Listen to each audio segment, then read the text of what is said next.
So let's give a quick recap of whatever we have done. हमने work energy theorem पढ़ा है, जल्दी से रिवाइज कराइए क्या होता है. What is work energy theorem?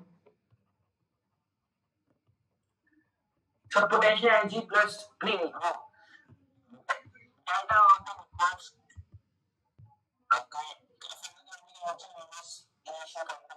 So we'll simply say कि जितना भी आपने सिस्टम पे काम किया है वो सारा का सारा आप कहाँ देख पाओगे, उसकी काइनेटिक एनर्जी के बदलाव में. ठीक है, this is your work energy theorem. ठीक है, दिस इज कि whatever is the work done on the system, this can be understood in terms of change in kinetic energy. पहली चीज ये हो गई. ठीक है, then we have studied your conservation of energy, law of conservation of energy. ये क्या कहता है? कंजर्वेशन ऑफ एनर्जी क्या कहता है? It says energy can neither be created nor be destroyed, it can only be transformed from one form to another. Okay, it can only be transformed from one form to another. Yes or no? Okay, अगर हमने पहले मतलब I might have just told you, may be topic का नाम ना डाला हो. सो conservation of energy लिख लीजिए. Conservation of energy says that, law of conservation of energy है, it says that energy can neither be created nor be destroyed. Energy can neither be created, ना तो एनर्जी बन सकती है ना ही एनर्जी खत्म हो सकती है. It can only be transformed from one form to another.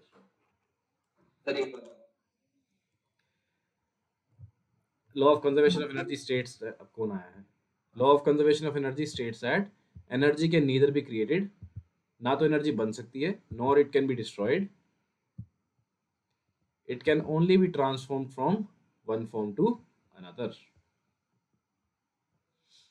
Devansh late क्यों हो गए भाई? देवांश ग्रुप में कल का भेजा हुआ है और आज मैंने दोबारा टैग भी कर दिया, लिंक नहीं मिल रही थी. हद कर रहा है तू भी. Okay, so conservation of energy states that energy can neither be created nor be destroyed, it can only be transformed from one form to another. एक और भाई सब आए हैं. ओके, दिस अच्छा मैडम आई. Okay, so it can only be transform from one form to another. ठीक है, अब हमें देखना है कैसे, how can we understand this. So basically अगर हम ये कर चुके हैं, बट ठीक है, आपको शायद मैंने नाम नहीं बताया था. सपोज यहाँ पे आपका पार्टिकल है ऑफ मास m, इसको आपने u इज इक्वल टू 0 से ड्रॉप कर दिया. ठीक है, आपने इसको ड्रॉप किया simply from a height h.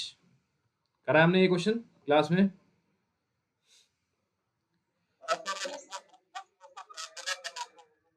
हाँ, तो जब ये इस पॉइंट पे पहुंचेगा नीचे, तो इसकी स्पीड कितनी आ जाएगी? If it is drop from a with initial speed of u is equal to 0, तो h हाइट डिस्टेंस गिरने के बाद यहाँ पे इसकी स्पीड कितनी होगी नैतिक? Under root 2gh. ध्यान रखिए, initial speed is 0, third equation से, थर्ड इक्वेशन ऑफ मोशन से v is equal to root 2gh. ठीक है, so if this is my initial point, this becomes my final point. What is my kf minus ki? This becomes half m, mass तो same ही है, so v final का square minus v initial का square. Initially it is 0, so half m v final is this, so this becomes 2gh minus 0. This becomes my mgh only. Yes or no? अब हमें देखना system पे काम कितना हुआ है. So what is the amount of work done on the system? देखो, work किसने किया है? ग्रेविटी ने. ठीक है, ग्रेविटी कहाँ लग रही है? नीचे, which is mg. So h displacement होने के कारण वर्क डन कितना आएगा? तो ये और ये सेम आ गए. सॉरी, एक मिनट. तो ये क्लियर है? जितना भी आपने काम किया विच इज mgh, यही आपका काइनेटिक एनर्जी का बदलाव भी है. यस और नो एवरीवन? कोई doubt?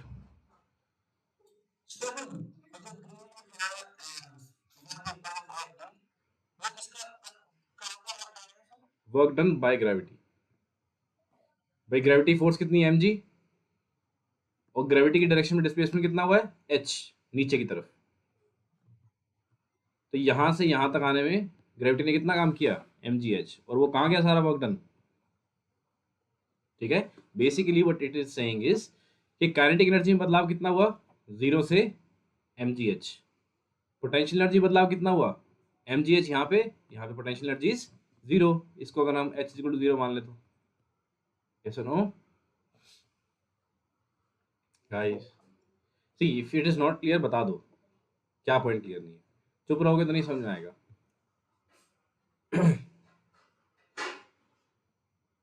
Okay, let me write it once again. अगर ये पॉइंट ए है, ये पॉइंट मेरा बी है, so I write total mechanical energy. Total mechanical energy मतलब sum of kinetic plus potential.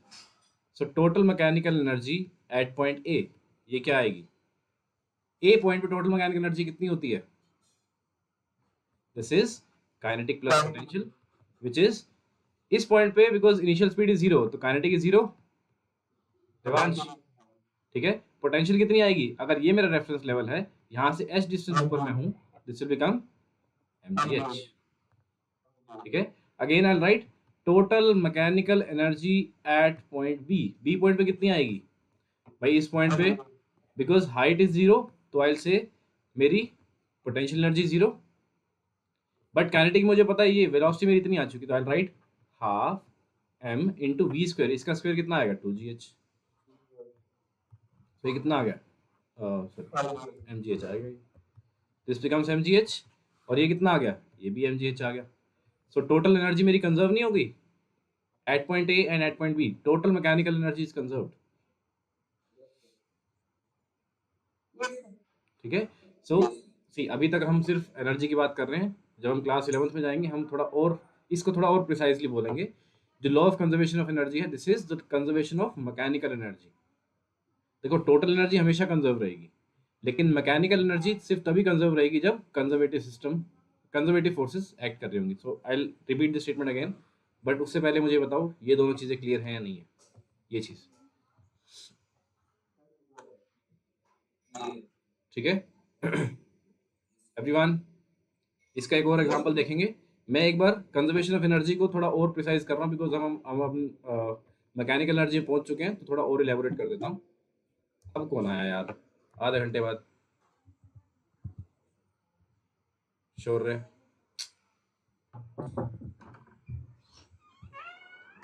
क्या बताओ तुम, अरे नहीं दादा, वो जो तुम class guys, is it clear or not?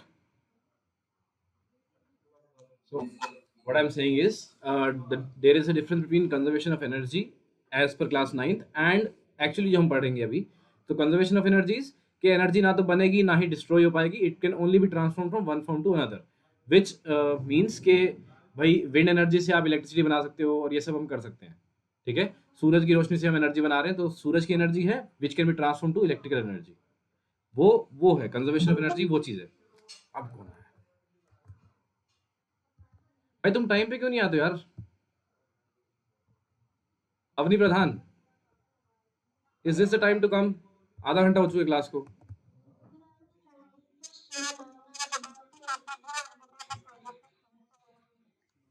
यार मैं टीम्स पे तभी क्लास नहीं लिया बिकॉज बाकी सबको होता है, मैं पासवर्ड भूल गया हूँ, ये हो गया वो हो गया, तभी मैंने यहाँ पे रखी है क्लास।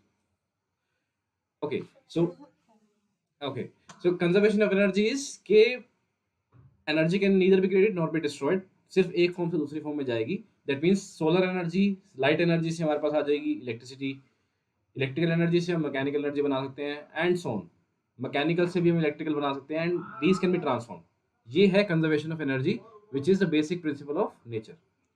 हमारा जो कंसर्न है अभी that is conservation of mechanical energy. अब वो क्या है, इट सेज कि अगर सिर्फ और सिर्फ कंजर्वेटिव फोर्सेस काम कर रही हैं सिस्टम के ऊपर, ठीक है, कंजर्वेटिव फोर्स मतलब gravity, electromagnetic and elastic force, very good. So इन ये तीन फोर्सेस ही अगर काम कर रही है, मतलब friction should be absent, there should be no dissipated force, ना ही एयर रेजिस्टेंस होना चाहिए। ठीक है, अगर ये सारी कंडीशंस हैं then mechanical energy is also conserved. So conservation of mechanical energy says if only conservative forces are in action, and I am writing in bracket कि इसका मतलब है if friction,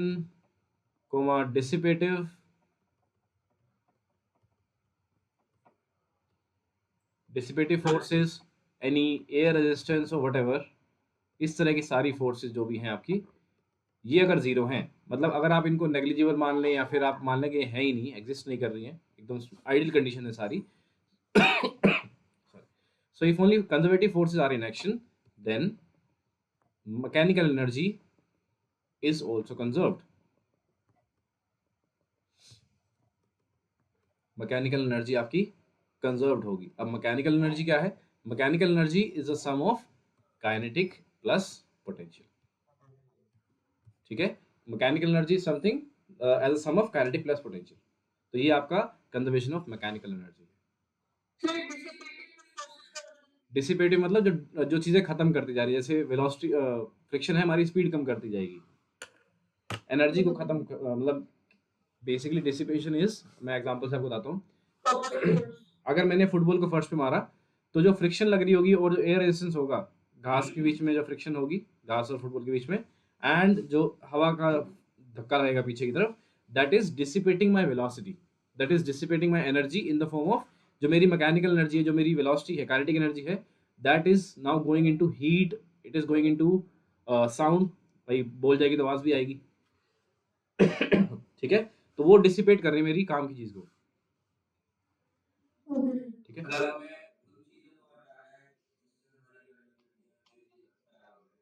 we can say that velocity मतलब सी, जब भी आप काम करोगे ना, गाड़ी है, मान लो गाड़ी चल रही है सड़क पे, एकदम से ब्रेक लगाई आपने, तो ब्रेक लगाने से टायर घिसेंगे आपके, टायर घिसने के कारण आवाज भी आएगी, गर्म भी हो जाएंगे tyre.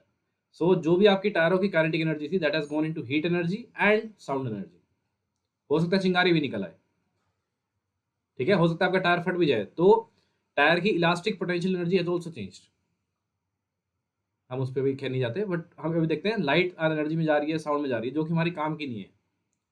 So those are dissipative forces. Friction becomes a dissipative force. जो ऐसी एनर्जी में हमारी, जो लिसन, ऐसी फोर्स आप इस तरह से समझ सकते हो कि डिसिपेटिव फोर्सेस वो होती हैं जो हमारी एनर्जी को कुछ उस फॉर्म में भेज देंगी जो हम कंज्यूम या उसको यूटिलाइज नहीं कर पा रहे. बेटर, अब आप बोलो, आप क्या कह रहे थे?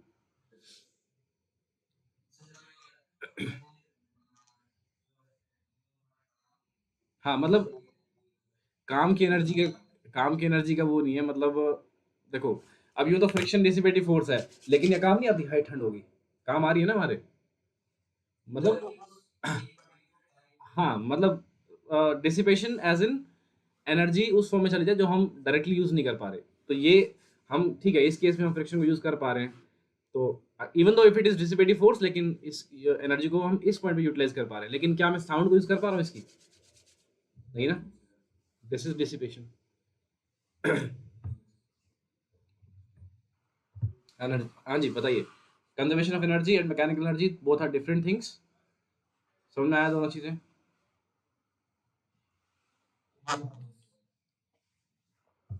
सो अगर सिर्फ कंजर्वेटिव फोर्सेस एक्शन में हैं, जो कि यहाँ पे था कि ऊपर से बॉल नीचे गिर रही है, तो sum of kinetic plus potential यहाँ पे is equal to sum of kinetic plus potential यहाँ पे. यस और नो? ठीक है, अब एक एग्जांपल और करते हैं. अब दिस विल बी प्रूविंग कि आपने पुराने चैप्टर कर रखे हैं या नहीं कर रखे हैं. ठीक है, सो सपोज लेट्स टेक एक एम मास का ऑब्जेक्ट है जो कि इनिशियली गिरा u इज इक्वल टू 0 से from a height h, small h height. Still someone is there?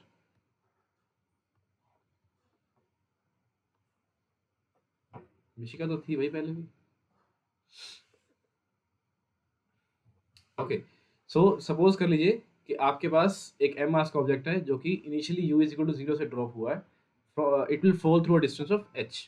ठीक है, तो यहाँ पे let's take 3 points a, h/2, या लेट्स टेक कोई और हाइट ले लेते हैं, लेट्स टेक जमीन से h/3 हाइट पर मैंने एक और पॉइंट मान लिया, this is my point b, और लास्ट पॉइंट मेरा c है जो कि बिल्कुल फर्श पे ही है.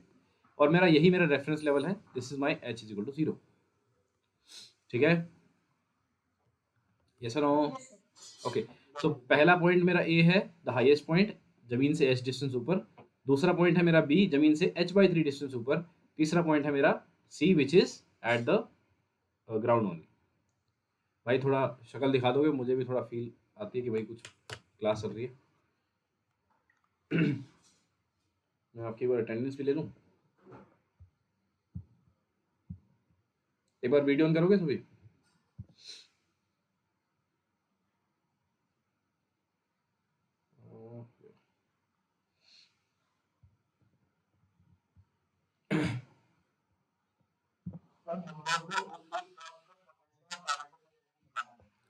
हाँ, 3 पॉइंट्स पे हमें टोटल मैकेनिकल एनर्जी चेक करना है, कंजर्व है या नहीं है। ठीक है,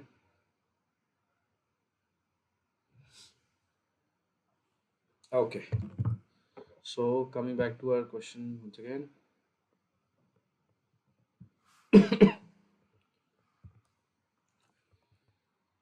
ठीक है, सो वी हैव, हाँ, सो u इज इक्वल टू 0 से आपका ऑब्जेक्ट मतलब initially it was dropped from with 0 speed. अब आपने क्या कर दिया है, एच हाइट से इसको गिराया है। 3 पॉइंट्स आपने माने हैं, एक बिल्कुल हाईएस्ट पॉइंट पे, एक जमीन से h/3 डिस्टेंस ऊपर, और एक बार जमीन के ऊपर ही जस्ट। ठीक है, now we need to tell, still someone is here. Mishika कितने डिवाइस से कनेक्ट करना भाई?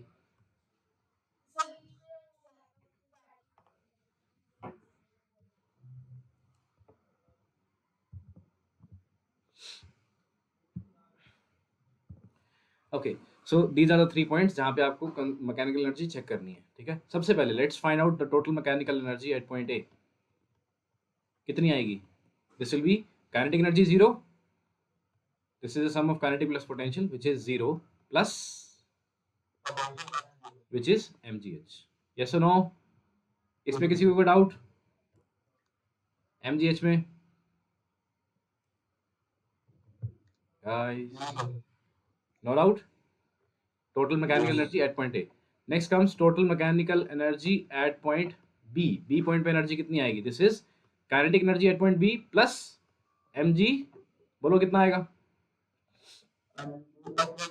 h/3। गुड, ठीक है, सो विल फाइंड आउट क्या आएगी अभी ये। नेक्स्ट विल फाइंड आउट, अच्छा यहाँ पे when it has dropped by distance of h, speed कितनी हो जाएगी? This is √2। तो यहाँ पे एनर्जी कितनी आएगी? Total mechanical energy at point C, TME at point C, ये कितना आएगा? This is half m 2gh plus 0, that means this is again mgh। तो ए और सी पॉइंट तो हम चेक कर चुके हैं, now we need to see at point B, B पे क्या हो रहा है। ठीक है, हु विल टेल मी कि यहाँ पे स्पीड कितनी आएगी? What is the velocity at point B?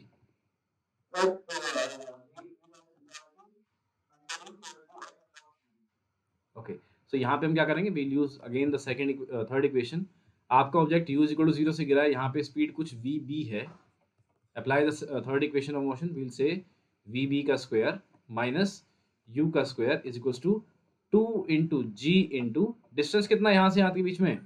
श्रेष्ठ, यहाँ से लेकर यहाँ तक का डिस्टेंस कितना है? जल्दी बोल भाई। h/3, 2h/3। ठीक है, that becomes 4gh/3, this is the distance।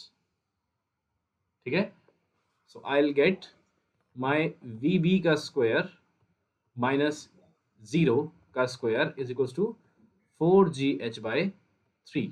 तो vb का स्क्वायर कितना आ गया? vb कितनी आ गई? I'll get 4gh/3। yes or no? है ना? सो अब kb की वैल्यू निकालो। What is the value of kb? This is half into m into 4gh/3,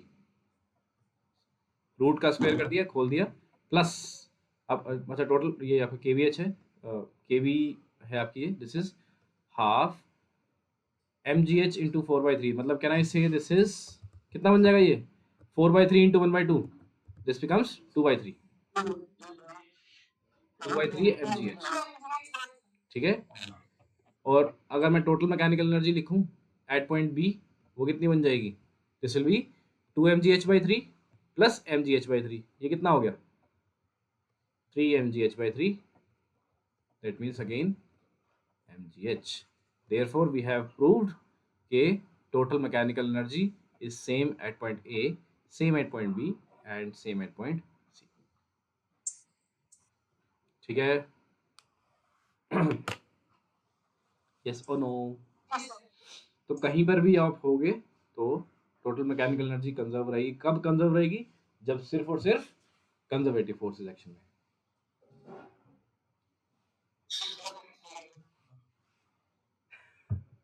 ठीक है? ये लो।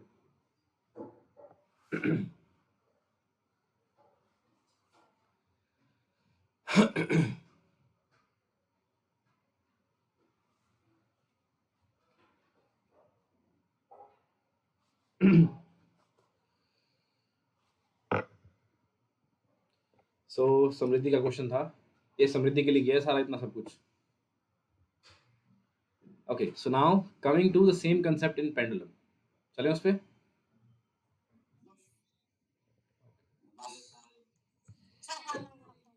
Alright,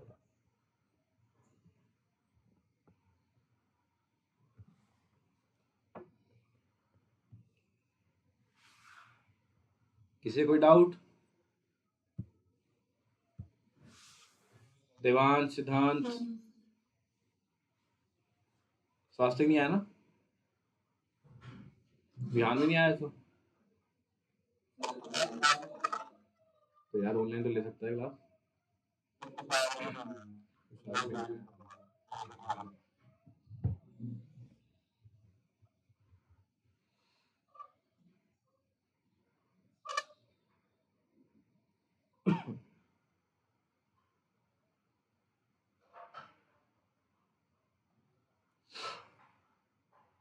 done?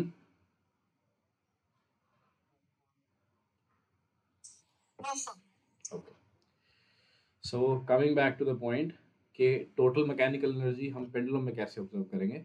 So this will be, suppose ये आपकी दीवार है, दीवार से आपने एक एल लेंथ की स्ट्रिंग ले ली है, स्ट्रिंग के नीचे आपने एक बॉब लगा दिया है of mass suppose small L, ठीक है। एल लेंथ का स्ट्रिंग लिया आपने और एम मास का आपने एक बॉब इसके ऊपर हैंग कर दिया, ठीक है। सो आपने इसको हल्का धक्का मार के एक साइड में और इसको छोड़ दिया, इस साइड में आपने हल्का इसको धक्का मारा, आपने इसको छोड़ दिया। सो सपोज इसके अंदर कुछ थीटा डिस्प्लेसमेंट हो गया, suppose this is theta angle, तो क्या होगा बाद में, क्या होगा वापस पेंडुलम इधर आएगा, फिर इधर जाएगा, and this completes one oscillation and this will keep on continuing. तो 12 प्रोसेस होता रहेगा, ये ऐसे जाएगा, ऐसे जाएगा, फिर वापस आएगा एंड सो ऑन। यस और नो? तो ये ऑसिलेशंस होते रहेंगे। यस और नो?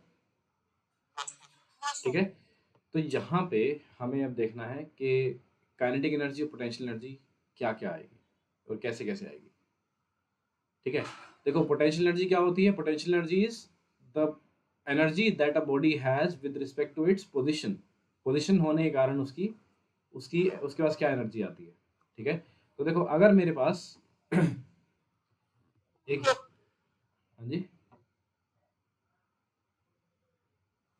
ओके, सपोज करो मेरे पास ये ऑब्जेक्ट है, अगर मैं इसको थोड़ा ऊपर धक्का मार दिया, मतलब राइट साइड में धक्का मार दिया, तो कुछ टाइम के बाद ये कुछ यहाँ आ जाएगा। यस और नो? है ना? तो क्या ये अपने ऑब्जेक्ट की हाइट से ऊपर नहीं उठ गया? अब देखो असली हाइट इसकी ये थी, लेकिन इसकी हाइट क्या हो चुकी है अब ये, तो it has increase some height, इसकी हाइट कुछ आ चुकी है अब, एच है सपोज, है ना? ठीक है, तो it has gained some potential energy, इसके पास कुछ पोटेंशियल एनर्जी आ चुकी है अभी, ठीक है। और बिकॉज यहाँ पे इसकी स्पीड मैक्सिमम आएगी, तो यहाँ पे it has maximum kinetic energy maximum. यहाँ पे बस इसके पास क्या आएगी? Potential energy will B maximum, ठीक है। हाँ वो देखते हैं, देखो अब यहाँ से ऐसे स्टार्ट हुआ, इधर जाएगा फिर वापस आएगा, तो जब हम पत्थर को ऊपर फेंकते हैं तो मैक्सिमम हाइट पे स्पीड कितनी होती है? 0। सेम चीज जब ये डायरेक्शन बदल रहा है अपनी, तो इसकी स्पीड कितनी आएगी यहाँ पे? अगेन 0, ठीक है। तो यहाँ पे काइनेटिक एनर्जी विल बी 0 और पोटेंशियल एनर्जी मैक्सिमम। जब यहाँ पे आएगा हम अज्यूम कर सकते हैं कि भाई ये मेरा रेफरेंस लेवल है, तो this is my H is equal to 0, तो यहाँ पे पोटेंशियल कितनी आ जाएगी, यहाँ पे 0 आ जाएगी। ठीक है एवरीवन, कोई डाउट? सिमिलरली जब ये लेफ्ट साइड में ऊपर जाएगा,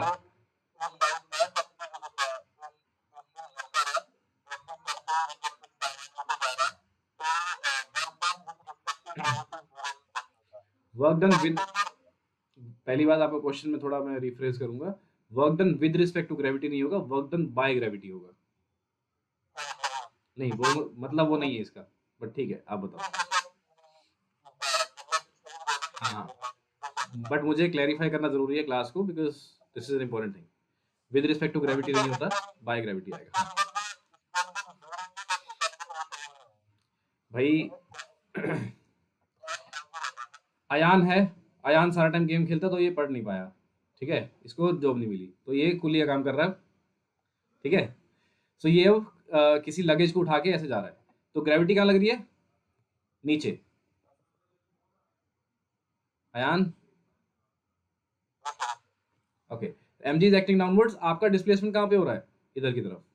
भाई सामान उठा के अब इधर इधर जाओगे, सो work done is F S cos 90, angle कितना है 90, कोस 90 कितना होता है 0। ग्रेविटी के अगेंस्ट या ग्रेविटी के अलोंग डायरेक्शन में आपने कोई काम नहीं किया, work done by gravity 0। Stair case पे क्या होगा, स्टेयर केस के अंदर आप यहां से मतलब ये सामान रख के ऊपर गए हो, तो वर्क डन बाय ग्रेविटी क्या हो जाएगा, नेगेटिव, बिकॉज एम जी लग रहा है नीचे, डिस्प्लेसमेंट हो रहा है आपका ऊपर, कोस 180 is -1, so work done is negative. ठीक है और सिमिलरली स्टेयर केस में नीचे आ रहे हो, work done is positive.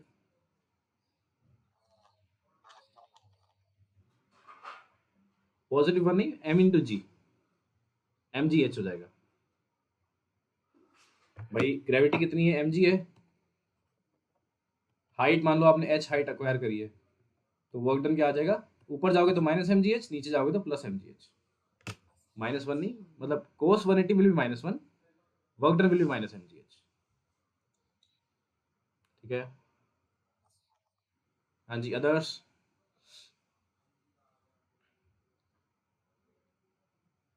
Guys questions, stage वाला गुस्सा किस बात का हो रहा था बता दो, स्टेज किस, कौन सा स्टेज, स्टेयर्स वाला, गुस्सा नहीं यार, डांट मत दो, घबरा जाते हैं।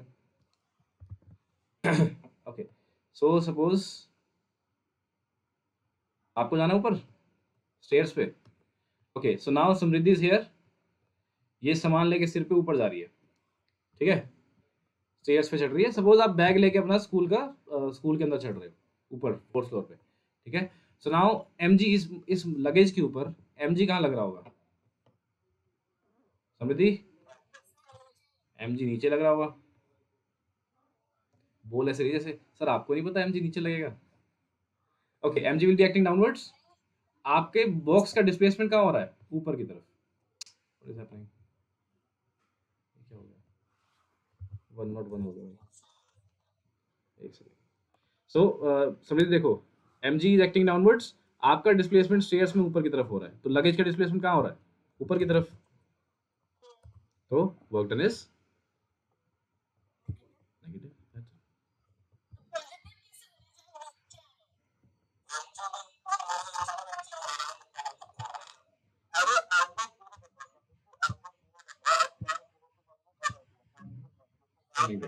कमिंग टू, देखो M G is acting downwards, आप सीढ़ियों में ऊपर जा रहे हो, तो एच इज ऊपर, ठीक है, सो एम जी और एच में एंगल कितना हो गया 180 डिग्री, सो कोस 180 क्या होता है -1, ठीक है, so work done in going upwards ये कितना आएगा, M G force into displacement into cos 180 -1, मतलब -mgh आएगा। ठीक है। Now if you are here, अगर आप यहाँ से नीचे आ रहे हो तब क्या होएगा सामान लेके, अब आपका एम जी कहाँ है, नीचे, वो तो हमेशा नीचे लग रहा होगा। आपका डिस्प्लेसमेंट कहाँ हो रहा है, वर्टिकल डायरेक्शन में, नीचे। सो वर्क डन क्या आ जाएगा, force displacement cos 0, that means done. और बताओ। हाँ जी, so shall we move to power now. कोई डाउट किसी को भी, क्या बताना है? सेम चीज, सेम कंडीशन, यहाँ पे भी again kinetic energy will become zero, potential energy will become maximum. Potential energy हमने यहाँ पे इस रेफरेंस लेवल को हमने जीरो माना है। ऊपर उठना मीन्स पॉजिटिव, नीचे आएगा तो नेगेटिव हो जाएगा, बट रस्सी बंधी हुई है, रस्सी खींच नहीं पा रही है, that means potential energy will be zero at max, at minimum sorry. ठीक है, चलिए भाई आगे।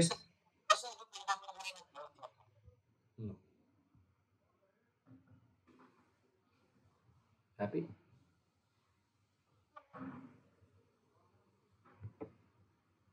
Done.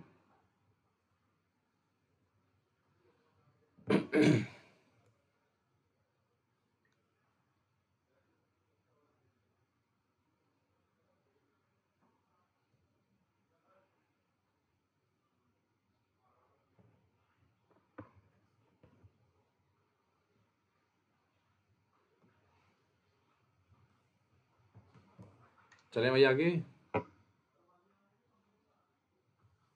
Hello,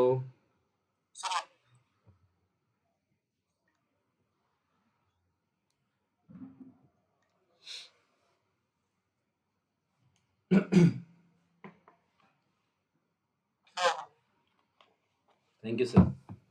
okay, so coming to power. अच्छा, आपको बताना पड़ेगा मुझे, कमर्शियल पावर भी है सिलेबस में या मॉड्यूल में नहीं दे रखा?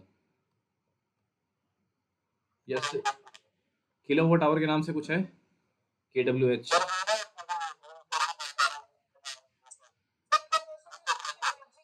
है। ओके, ठीक है। सो पावर क्या होती है, पावर इज, आपके हिसाब से पावर क्या होती है? अगर मैं बोलता हूँ कि भाई से श्रेष्ठ के पास पावर है, what does power mean? Basically power is the capability to do work, this is the capability to do work.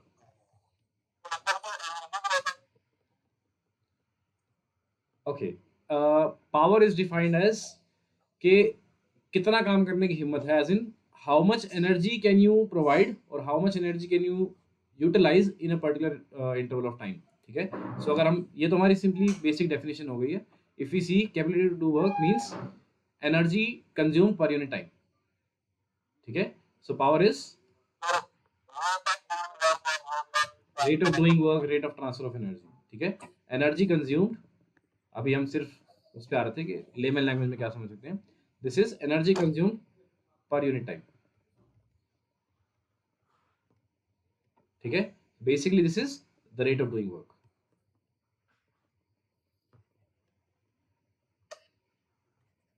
ठीक है, so power denoted by P will be energy consumed और energy dissipated upon time taken. ठीक है, इसकी unit क्या होती है, watts. क्या होती है, वॉट्स। ठीक है, हाँ, this will be joules per second, ऐसा यूनिट्स में it will be joule per second. ठीक है, ओके, सो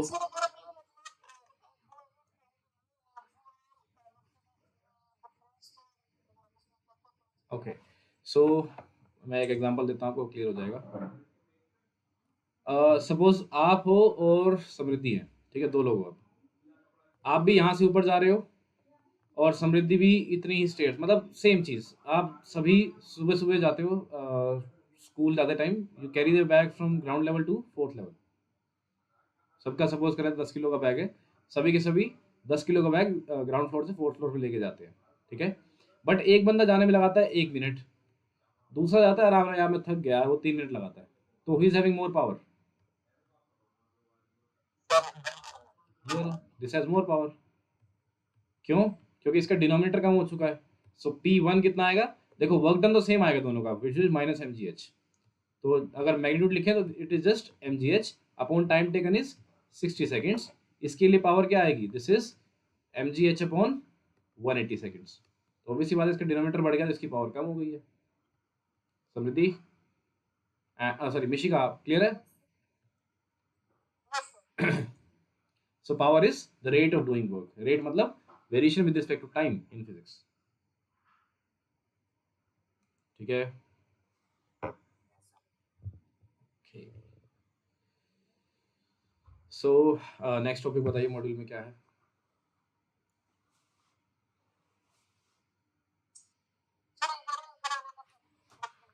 बेटा ऊपर वाला तो बड़े टाइम बाद दिखेगा। Okay,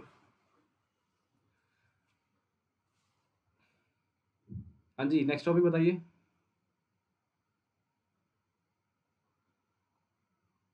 guys,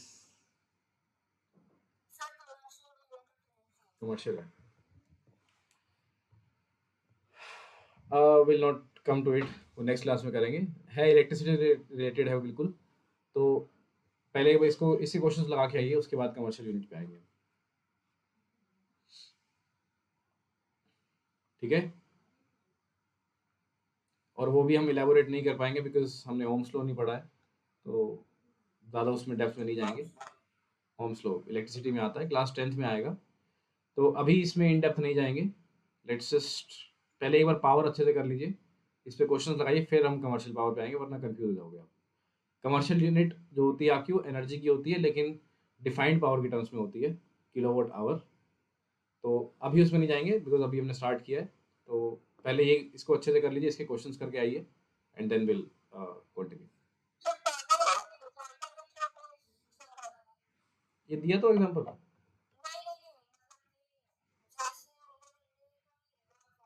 hmm,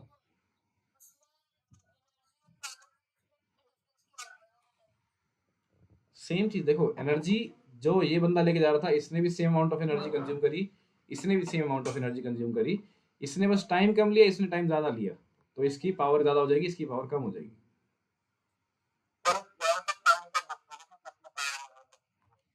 to do a fixed amount of work done, आपने अगर ज्यादा टाइम लिया तो आपकी पावर कम है, आपने कम टाइम लिया आपकी पावर ज्यादा है, that's to do same amount of.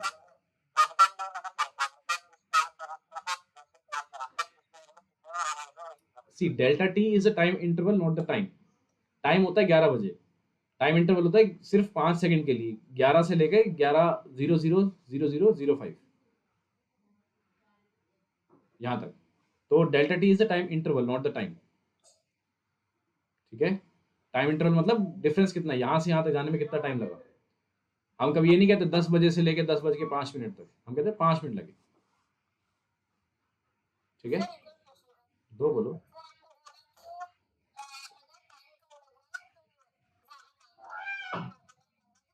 To do same amount of work, energy कम है तो see what I am saying is to do same amount of work done, अगर आपको कम टाइम लग रहा है देन आपकी पावर ज्यादा है।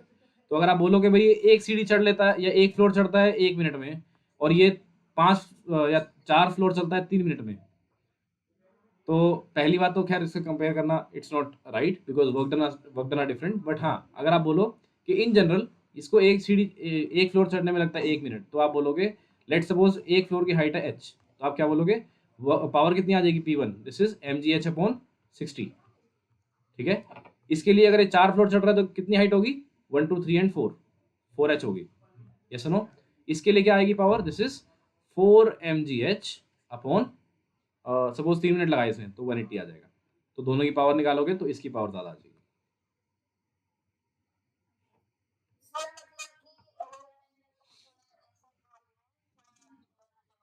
बोलो बोलो, कोई बात नहीं, सो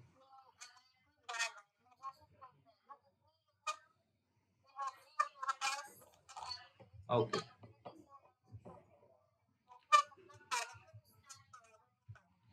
आप ऑब्जेक्ट को एक स्पीड दोगे, ठीक है, तो उस स्पीड के कारण, उस इनिशियल स्पीड के कारण एक बॉल यहाँ जा पाएगी, तो इतनी एमजीएच ले पाएगी मैक्सिमम, ठीक है।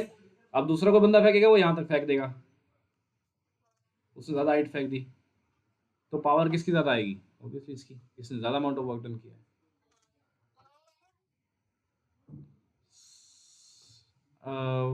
मतलब कैसे कह रहे हो?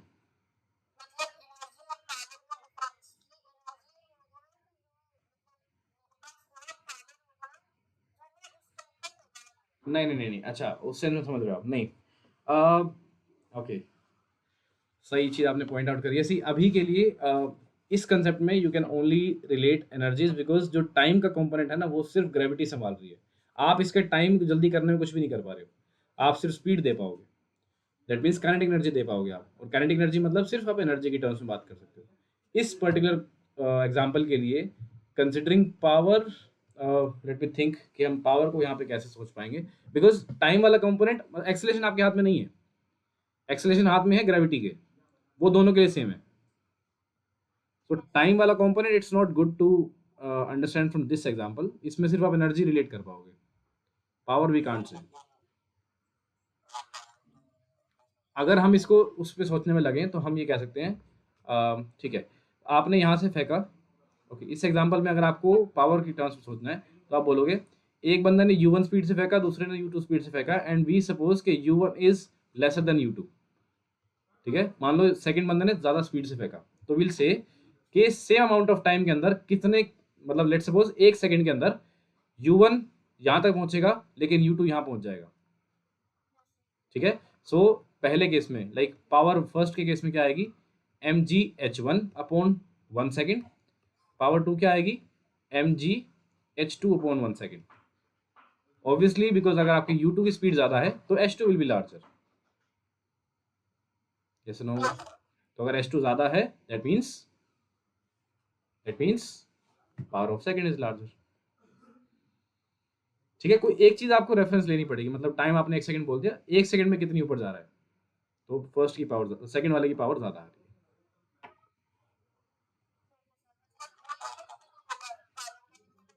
हाँ, नहीं ये इस आपने जो बोल, आप दोबारा बताओ क्या बोल रहा आपने, आपने क्या सोचा?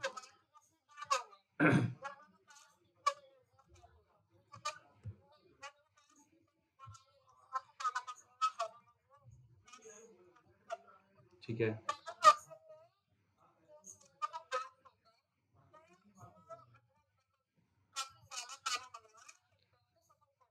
सी जो हम नॉर्मल लेमन लैंग्वेज में बोलते हैं अपनी पावर लगाई, वो पावर असल में पावर नहीं होती है, वी जस्ट से कि पावर लगा भाई, दम लगा, एनर्जी लगा। अब मैं देखो आपको बोलूँ कि पूरी एनर्जी लगा दे, एक लगा लो पूरी पावर लगा दे, दोनों सेम ही मतलब बढ़ते हैं ना आपको लेमन लैंग्वेज में, है ना? तो लेमन लैंग्वेज मत सोचो, पावर साइंटिफिकली आप इसी तरह से डिफाइन करोगे, work done upon time taken, ठीक है। लेमन लैंग्वेज सही नहीं है। लेमन लैंग्वेज में तो हम ये बोलते हैं कि ठंड आ रही है, बट असल में ठंड आना इज अ रॉन्ग स्टेटमेंट, हमेशा गर्मी बाहर जाती है, ठंड कुछ होती ही नहीं है, ठंड is absence of heat, there is no concept known as coldness, it is absence of heat. Similarly अंधेरा कुछ नहीं होता है, अंधेरा is simply absence of light, ठीक है, यस नो?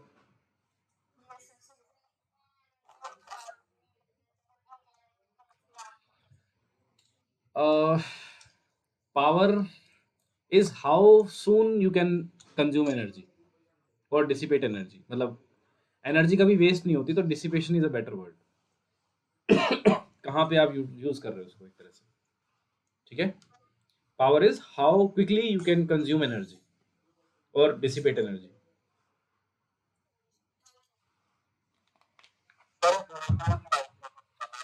बोलो बोलो।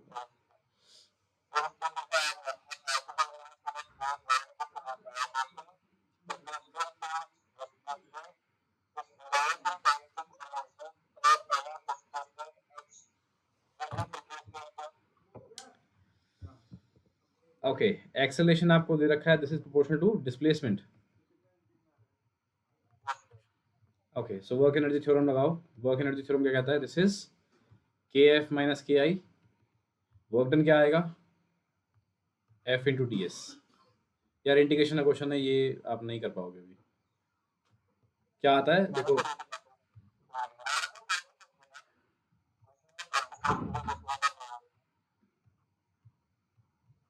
ये ऐसे होएगा तो यहाँ इंटीग्रेशन लगेगा तब जाके हो पाएगा। ये क्वेश्चन आपके सिलेबस का नहीं है, 11th का है। पहले इंटीग्रेशन कराएंगे। बोलो।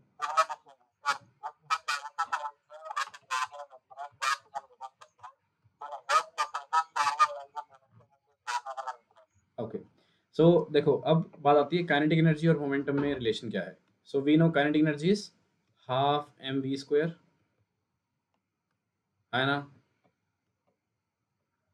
Kinetic energy is half M V square. एक काम करते हैं, ऊपर नीचे मास से मल्टीप्लाई कर देते हैं। कर दिया?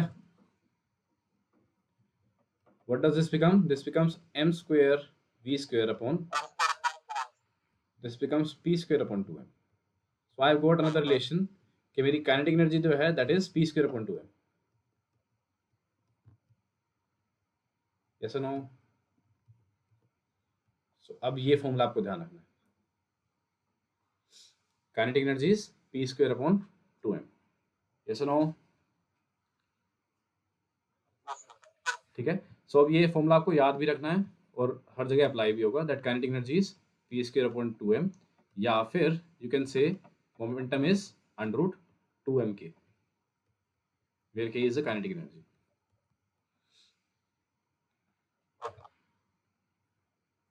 ठीक है, अब आती है बात, आपका K initial is equals to P initial का square upon 2m।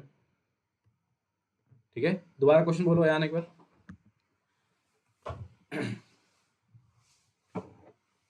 Ayaan question बोलो।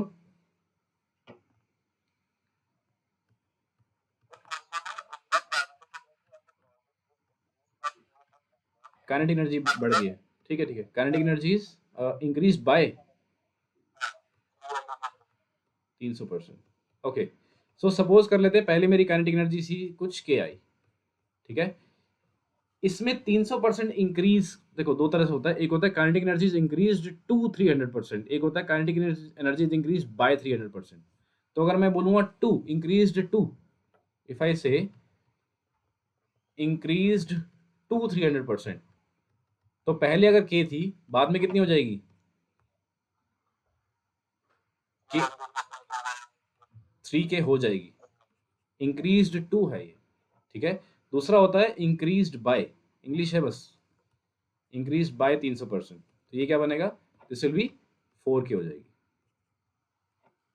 ये पॉइंट बताइए, क्लियर है तो एवरीवन? हाँ, तो इंक्रीज्ड टू का मतलब है कि यहाँ तक पहुंच गई। इंक्रीज बाय मतलब इतने से इंक्रीज हुई है, पहले वाली तो थी इतनी और ये हो गई है 300%, 3 गुना और हो गई है तो 4 हो गई है। ठीक है, ओके, सो दिस आपको बोला kinetic energy is now increased by 300%। तो अब बाद में फाइनल आपकी काइनेटिक एनर्जी कितनी होगी?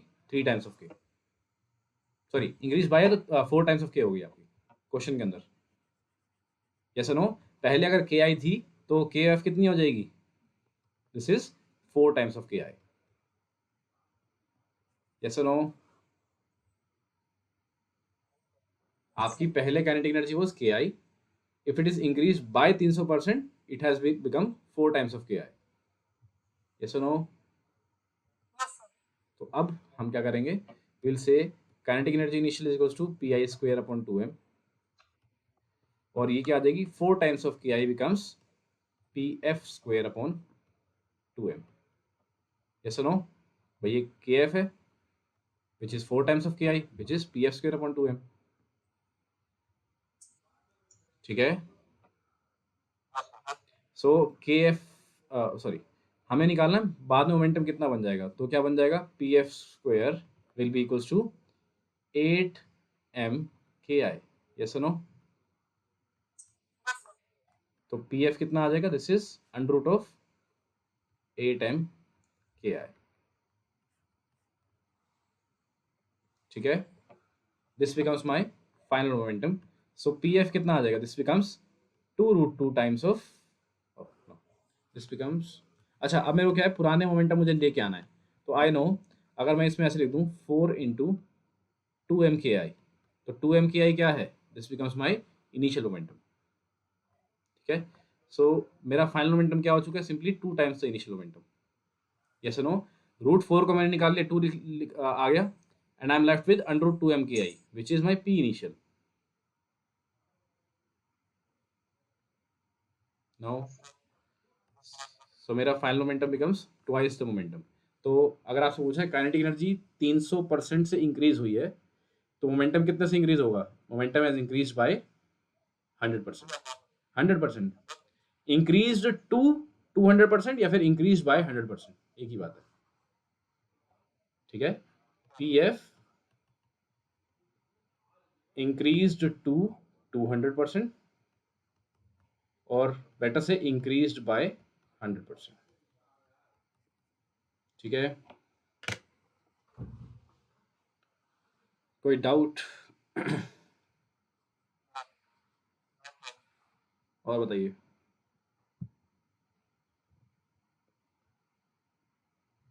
डन. चलिए नेक्स्ट क्लास में मॉड्यूल के सारे क्वेश्चंस निपटा के आना.